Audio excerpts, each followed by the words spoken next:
Now I will tell the difference between isolation and quarantine.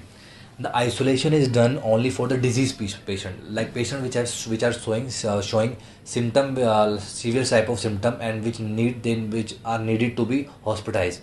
So these patients are isolated into the isolation ward which are present in the hospital, and this isolation is depend upon the period of communicability, that is the disease till the disease is transferring, disease able to transfer one patient to another patient.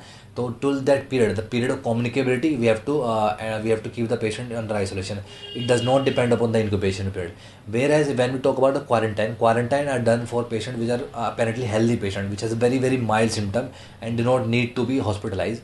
These patients depend upon the incubation period. This quarantine depend upon the incubation period, the maximum incubation period of the patient of the disease. Like for example, the COVID also. In the COVID also, like we are quarantining the patient, which are quarantine the patient in the house, which has a very mild symptom, and maximum incubation period of the COVID was 14 days.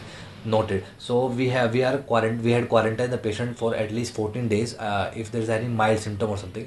But isolation of the patient was done under the isolation of under the COVID wards. COVID ward where till the patient become RT-PCR positive and symptom free, the patient is kept under the isolation ward. So this is the basic difference between the isolation quarantine.